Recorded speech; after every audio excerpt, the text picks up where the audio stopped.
the president has had a long tendency to use public office for private accumulation. And when he came in, he had specifically promised Nigerians that he was sufficiently wealthy and would not rely on state resources to aggrandize his accumulation. He has not kept to that promise. And on a daily basis, there are stories emerging of massive corruption in all government ministries, departments, and agencies. It is interesting that when there were recent allegations against the chief of staff to the president, Mila, the government attitude was simply to dismiss it as a story about a fake agency. But then, facts started emerging that this agency has offices in the Federal Secretariat. President Tinubu is very conscious of the fact that he has produced so much misery for Nigerians that Nigerians cannot vote for him in 2027. With the knowledge that he will lose the 2027 election, is now recklessly using the abuse of presidential powers to stop opposition parties from contesting against him so that he will be the only candidate and would therefore go through. That is the clear ambition of the Tinubu administration. And at every twist and turn, they use their agents in the judiciary to seek to block it. I'm glad that not everybody in the judiciary is following that script. And we still have people of honesty and character in the judiciary that are able to resist this attempt to block the opposition. A public affairs analyst. Prof, good afternoon. Good afternoon. How are you? Yeah, welcome to the show. Let's get on with our conversation without further ado. Many Nigerians have said that the APC government of President Bola Ahmed Tinubu is totally disconnected from the many security, economic issues of Nigerians. Give us your assessment of the current situation, economic situations, insecurity, and all of those. My general assessment is that the government was totally unprepared to conduct the economic reform policies it had put online. The key measures they took, the fuel subsidy, floating of the naira, had very severe impact on the value of our currency and on the income of ordinary Nigerians. And the net effect was a dramatic decline in terms of the incomes and survival of Nigerians. That brought massive suffering. And the problem with the way the government conducted it was that they did not plan palliatives to address this suffering and misery of the majority of Nigerians. When Nigerians began to complain about the cost of transport, for example, the government promised massive supply of new vehicles that will be using compressed gas. 3 years later, we haven't seen that, and the cost of transport have continued to rise. And of course, currently, with the crisis between Iran, the United States, and Israel, transport costs have continued to remain extremely high. So that's on the economic front, that Nigerians have never had such a long period of suffering and misery as they have currently. In terms of the security situation, there was a lot of expectation that the Tinubu administration would be more focused on seeking solutions, real solutions to the security crisis we've been facing for a very long time.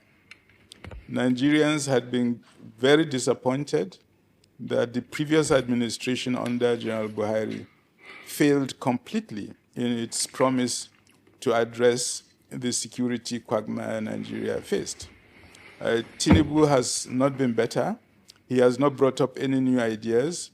He has not improved the funding of the armed forces.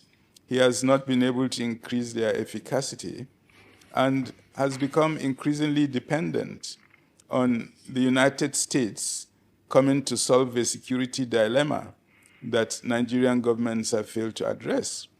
The Americans came, they threw a few bombs in Sokoto, and they've now run away. So the whole security paradigm of President Tinubu collapsed with the flight of the Americans, who realized the security situation was much more difficult than they had anticipated. But the issue is that in his campaign, President Tinubu was very clear that he will be focused on addressing the security situation, and there will be a considerable improvement. What we have seen is that insecurity has spread even more under his leadership, and even his southwest zone, which was not seriously affected previously, is currently seriously affected by growing insecurity. So at the end of the day, my sense is that this government has been a failure. What it had promised to deliver, it has failed to deliver. And that as the elections approach, I think the time has come for Nigerians to clearly show this government that failure cannot be rewarded. Thank you, Prof, for your initial remarks. You said it is evident from all you've said, the evidence on ground shows that the government has been a failure. What would be responsible for this failure of the Tinubu administration? Could it be non-preparedness for the office, even though this man said publicly that Emiloko, meaning it is my turn, he's been angling or eyeing this office since he left 2007 governorship, Lagos State. He's been eyeing the seat of the presidency. So meaning he was well prepared, 20 years or 19 years. So what would have been responsible for this gross failure of the Tinubu in the area of economy and insecurity? Prof, in your opinion?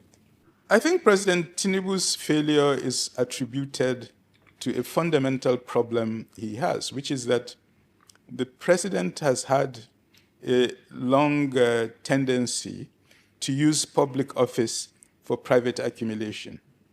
And when he came in, he had specifically promised Nigerians that he was sufficiently wealthy and would not rely on state resources to aggrandize his accumulation.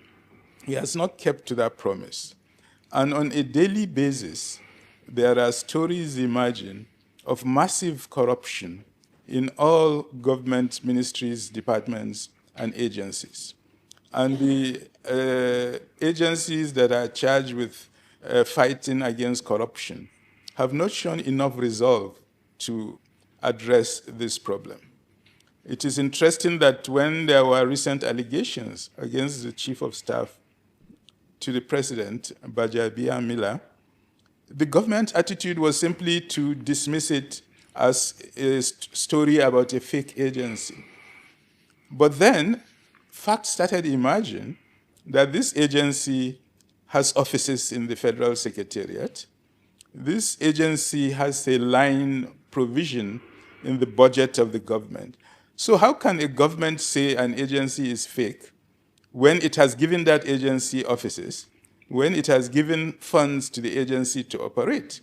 It was these discoveries that the government's position had no rational explanation to what we were seeing, that the government decided, okay, they will take it as a serious issue and then ask the ICPC to investigate it. But meanwhile, how can the ICPC investigate when the highest public servant in the presidency, the chief of staff to the president, is the one who is being alleged to have committed this corrupt act? And he's still in his office, in the office of the president, still calling the shots. So calling on ICPC to investigate such a delicate matter while the person who is charged with the offenses remains his chief of staff and head of the entire presidential administration. Like this, one shall never do this. This man, what they call Jibrin, you understand? He does say money to Nigerians. So according to his analysis, he said that Nigeria should not give Tinubu another 4 years again. You understand? Because if they give the Tinubu another chance, this country go turn upside down. You understand? Well, when I listen to this one, this one, he reasons, he give you reasons. You understand? So many things where Tinubu do, so many things we do occur during this period. You understand me? We all know say things not going well. You understand? Things don't go well at all. Nigeria are suffering. You understand? In terms of good leadership, in terms of inflation, economic. You understand? So I don't want to talk too much because I want me to share this video. Also, drop your thoughts on the comment section. One of that way.